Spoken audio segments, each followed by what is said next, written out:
Welcome to Tropes and Trash, where we talk about books and play games. Today we're going to be suggesting books that are coming out in June to each other to see if we'd actually read them or not. I picked 5 upcoming books in June for Ruby, and Ruby picked 5 upcoming books for me. I'm Nyx, that's Ruby. We run an online book club called Tropes and Trash, where every month we have a theme. We read books, a smut, a non-smut, and recently we added in a fun little thing where each month one of us is going to pick something, which that's a whole other video for a whole other day. Today, we're just gonna go over upcoming books and just add to our never-ending TBRs. Let's do a TBR check real quick. How many books do you have on your TBR? Why you gotta call me out like this? This is not what this video is supposed to be. 1832, according to my Goodreads, which is false. It is way higher than that. Okay. I have a ton of books on my Kindle that I don't put on my Goodreads, but they're in my Kindle for me to read. I'm sorry, you said 1,832. Yes. Okay. I have 180. 10% of mine. Yeah, so that quick math. Anyone you want to make friends with? T-poser! He's T-posing. That's hilarious. He's buff. We should make friends with him. I think he's buff because he's... Oh, that's a teacher. Ooh. I'll go first. This book is called Business or Pleasure. Oh, fuck. It says it comes out on July 4th. It is by Rachel Lynn Solomon. Chandler Cohen has never felt more like the ghost in Ghostwriter until she attends a signing for a book she wrote, and the author doesn't even recognize her. The evening turns more promising when she meets a charming man at the bar and immediately connects with him.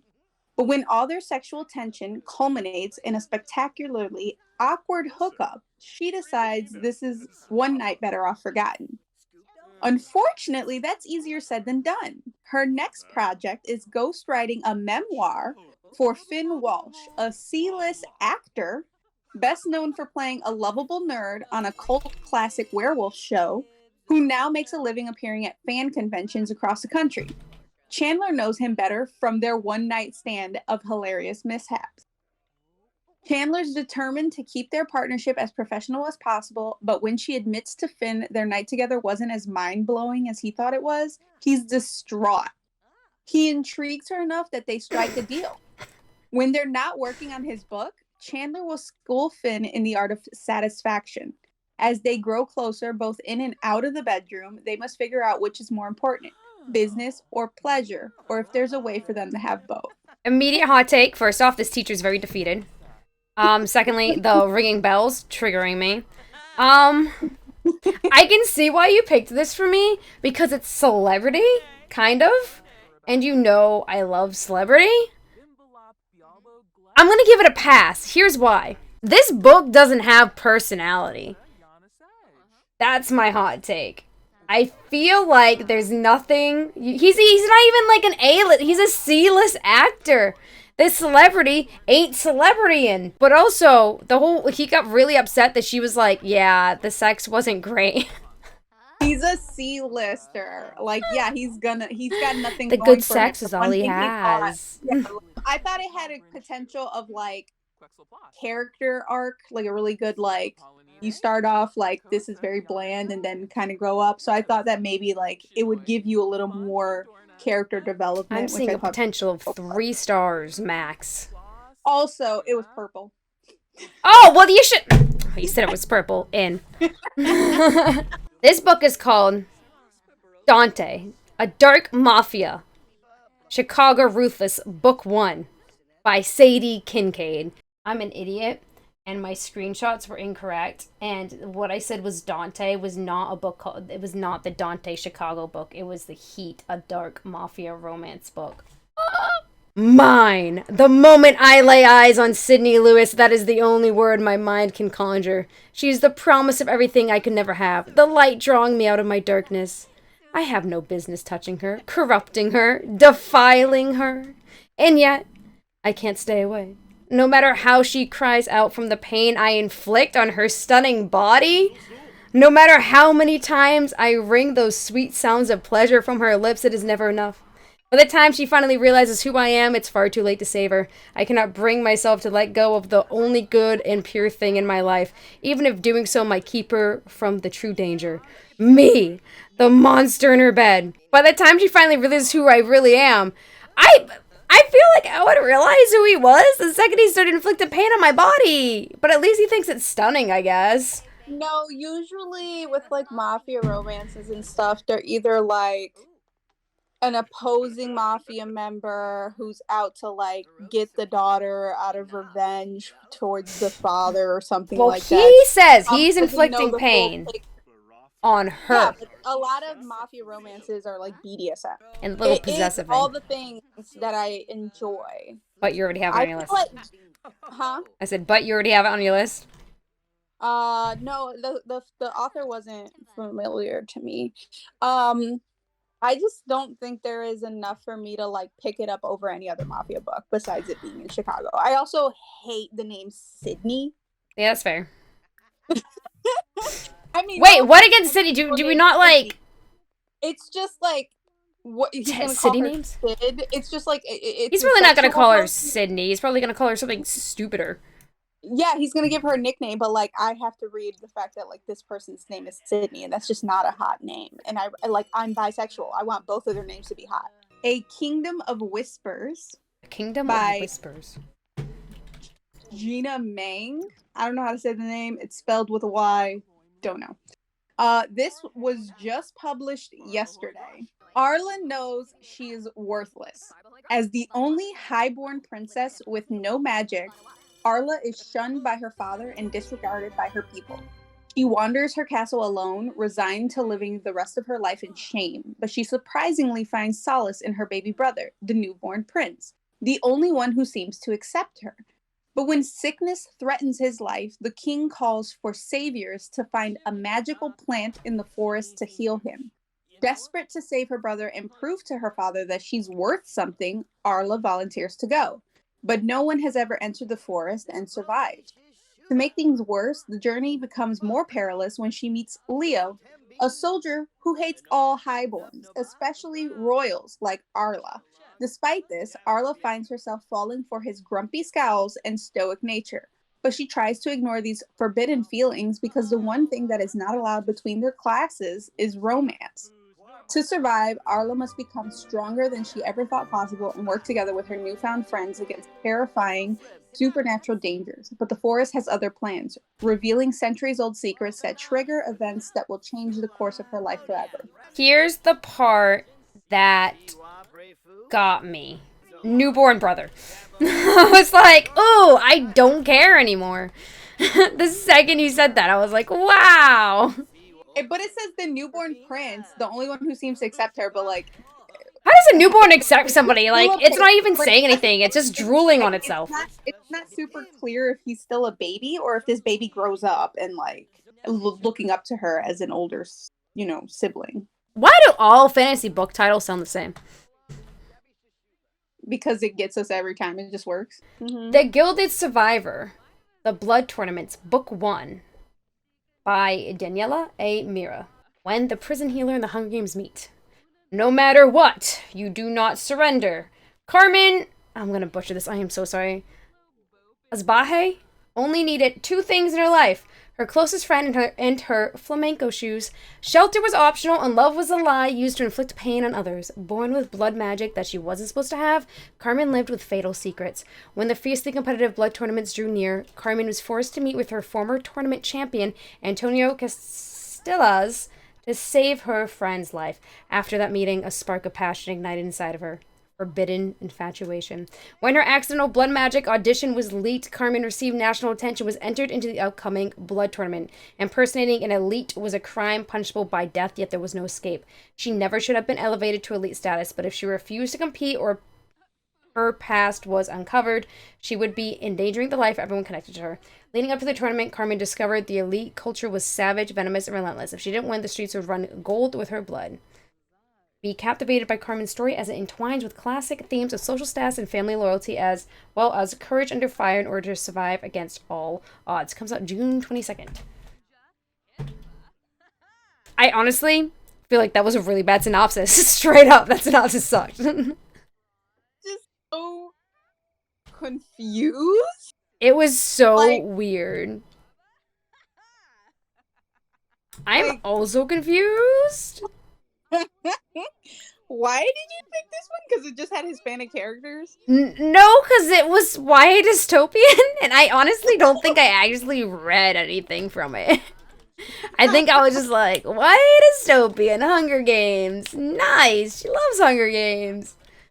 Oh, yeah, I'm not sure. Yeah, I'm not sure. I don't think I would be in a hurry to pick this up. You know? The only selling point for me would be that there's a Hispanic cast. Yeah, that's cool.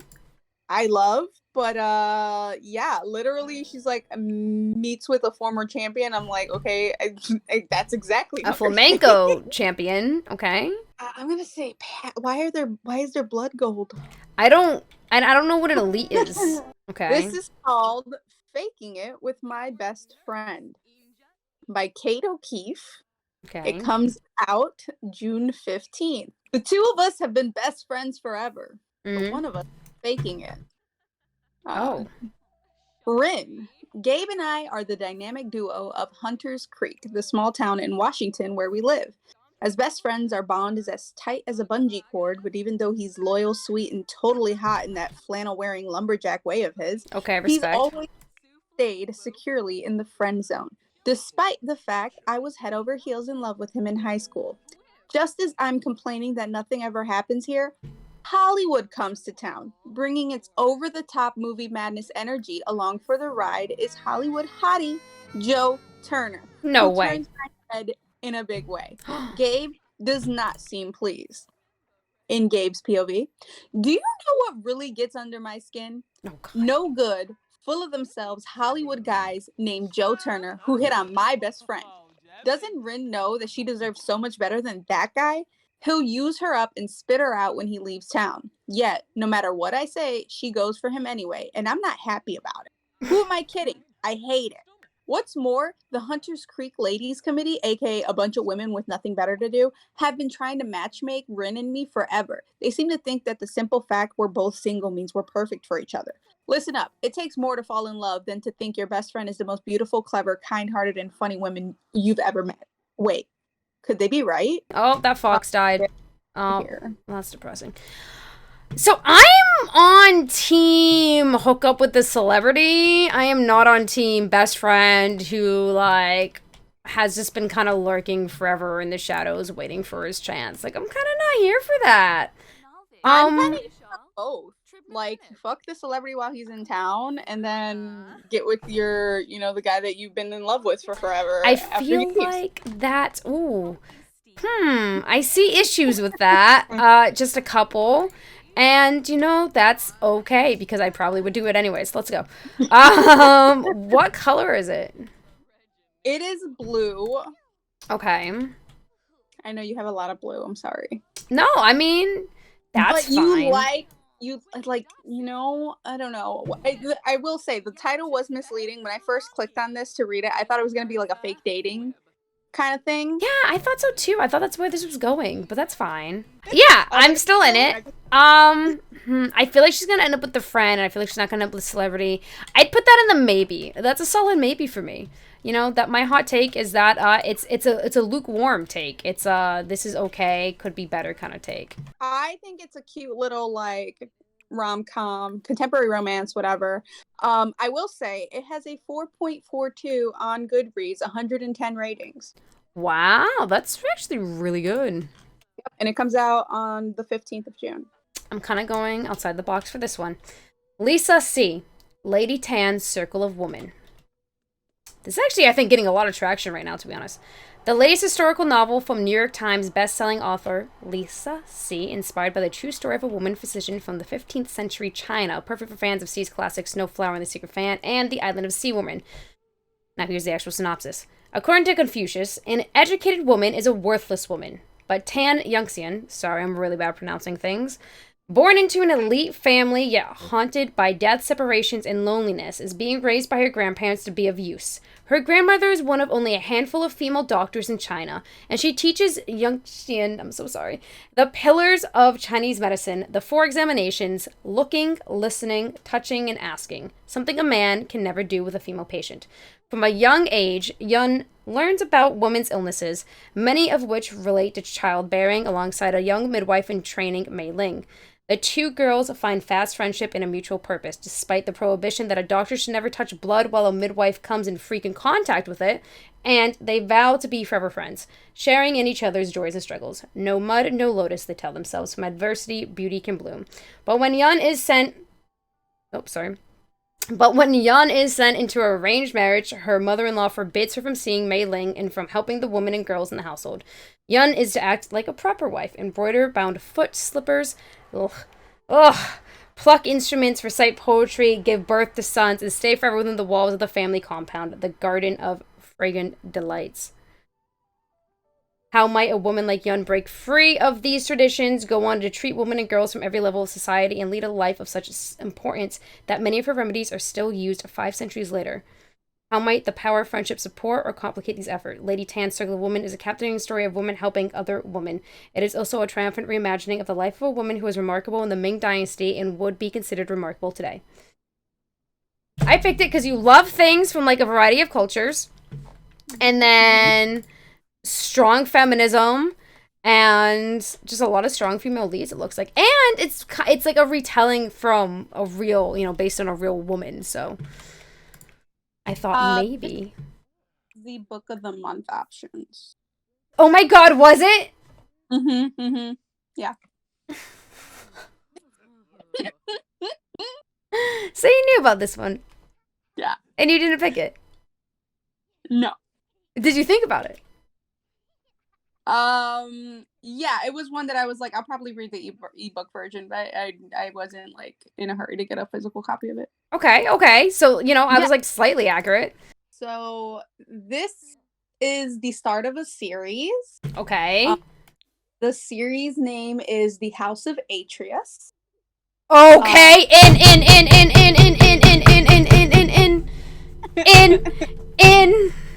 It is called Clytemnestra Bind by Susan C. Wilson. It's called what? Clytemnestra's Bind. Got it. In. I'm here. The House of Atreus is spiraling into self-destruction. A woman must find a way to break the family curse. Queen Clytemnestra's world shatters when Agamemnon, a rival to the throne of Mycenae, storms her palace, destroys her family, and claims not only the throne, but Clytemnestra herself. Tormented by her loss, she vows to do all she can to protect the children born from her unhappy marriage to Agamemnon. But when her husband casts his ruthless gaze towards the wealthy citadel of Troy, his ambitions threaten to once more destroy the family Clytemnestra loves.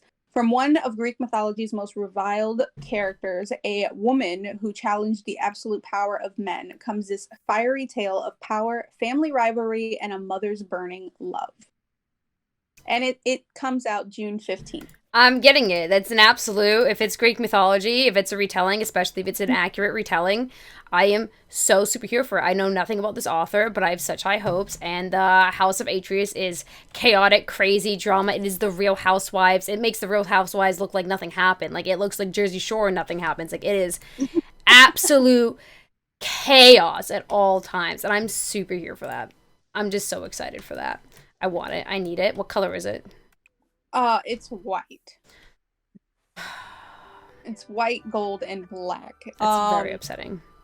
I know, I'm sorry. But I don't see this not being picked up possibly by like a book. Like, you know what I mean? Yeah, maybe Goldsboro will do it, or somebody will do it. There's gotta be a special edition somewhere. Also, she is a Scottish writer, so she could have a different cover in the UK. Here we go. This one's for you. Vengeance in Blood, Dark Mafia Romance, Sons of the Mafia, Book 1, by Carter and E.R. White. Ooh, I love E. Carter. Ooh, great. Comes out June 22nd, 2023. I married my enemy's daughter. If I can't make him pay for his... If I can't make him pay for his sins, she will. Oh, God! What did I tell you? Wait, what did I literally tell you? You literally said that. Okay, you're a genius. She's a genius. Valachi, the name of a rival mafia family, was the last word... Wait. Hibachi? Like the restaurant? Like no, the food? Valachi. Like, Valachi! The name of a rival mafia family was the last word of my mother's dying lips. After years of careful deceit and planning, my moment of revenge has finally arrived. The head of the Valachi family has died, leaving his innocent daughter vulnerable. She's forced to take my hand in an arranged marriage. By the time she learns my true identity, it would be too late. Do they all say that? Do they all? As her new husband, I will have complete control over her. I am the enemy in her bed. Well, they all say that too. Her naive, happily ever after will become a nightmare as I use her to seize power and enact my final revenge. Dude's dead! Yeah, but the just because he's dead doesn't mean, like, the whole, like, thing collapses once he's dead. Yeah, I'm in. I'm in. I'm not. Yeah, I'm in. I don't even read this stuff. Specific than the first one you told me. Yeah.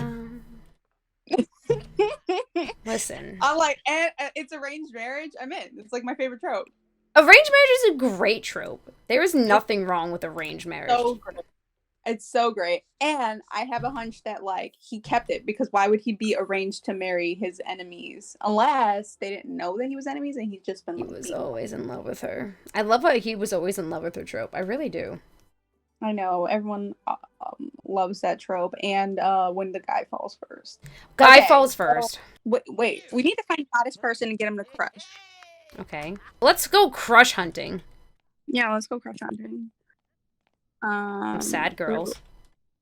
Sad girls may be easy prey. Wait. Look at him. We're in Sydney. I also hate the name Sydney. Person's name is Sydney, and that's just not a hot name. Friendly introduction.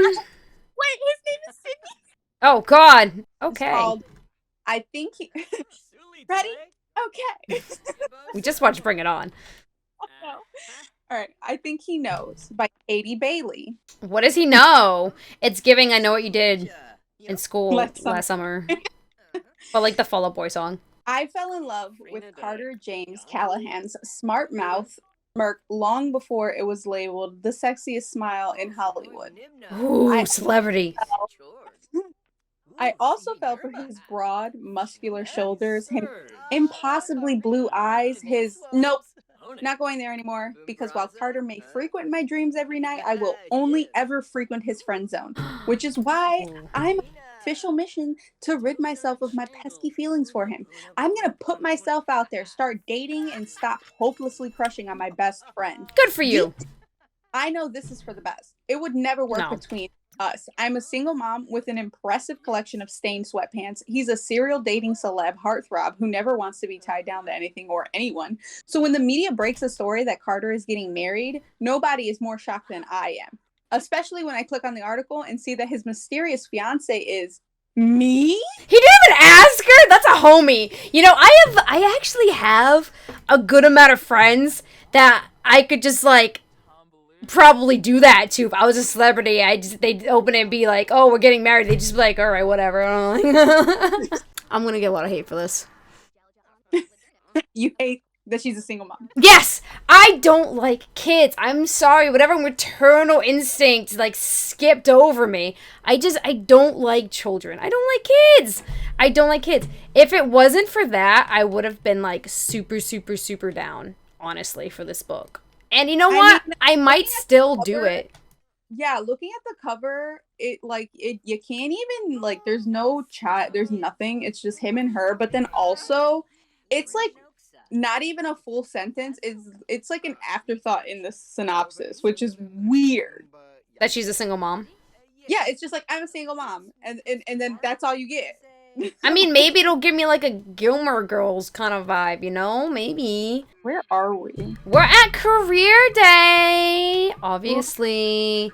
So we're gonna go around. We're gonna find a pen pal, apparently. That's cute. Oh my god, that's cute. We're gonna find a pen pal. Look at Robert Jr.'s butt. It's so cute. Okay, stop checking out your child's butt. Well, not a chef. Oh my god, we're doing the pen pal thing. What's that?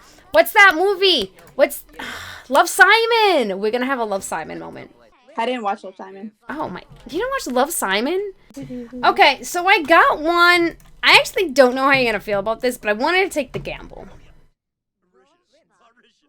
It's called Always Isn't Forever by J.C. Cervantes. Comes out June 6th. It already came out. From New York Times bestselling author J.C. Cervantes comes a sparkling, unforgettable YA romance perfect for fans of... You've reached Sam. Best friends and soulmates. Like, since you didn't... Okay, here's the thing. I know that you weren't like the biggest fan of You've Reached Sam, but this just sounded like a cute kind of like young adult coming of age thing, and I know you really like those, so... Okay, but on the cover, are they like in a boat? Yeah. Facing each other? Why? I just wanted to know that was the book we're talking about. Okay, so you found this book already, huh? Well, I'm reading it anyways, and you can tell me your little take after, okay? Best friends and soulmates since they were kids, Heart, Augusto, and Ruby Armenta. See, that was the other reason why I picked this, because her name was Ruby, even though she spells it stupidly. Were poised to take on senior year together when Heart tragically drowns in a boating accident. Absolutely shattered, Ruby struggles to move on from the person she knows was her forever love. Heart can't let go of Ruby either. Due to some divine intervention, he's offered a second chance, only it won't be as simple as bringing him back to life. Instead, Heart's soul is transferred to the body of a local bad boy. When Heart returns to town as Jameson, he realizes that winning Ruby back will be more challenging than he'd imagined. For one, he's forbidden from telling Ruby the truth, and with each day he spends as Jameson, memories of his life as Heart begins to fade away. Though Ruby still mourns Heart, she can't deny that something has drawn her to Jameson. As much as she doesn't understand the sun and pole, it can't be ignored. And why does he remind her so much of Heart? Desperate to see if the connection she feels is real, Ruby begins to open her heart to Jameson. But will their love be enough to bridge the distance between them? And I do not mean bridge to Terabithia. Okay, so this is a less... not even less, but it's just a not funny version of this movie that Chris Rock does. No. Yeah. No. It's called Down to Earth. So is this a yes or a no to the book? Because I kind of thought it sounded really cute. It's a yes to the book, but I probably, depending on how sad it is, I probably would be hesitant to pick it up right away. I think it's gonna be the momentary sadness, and I think the rest of it's gonna be just kind of like a cute, like.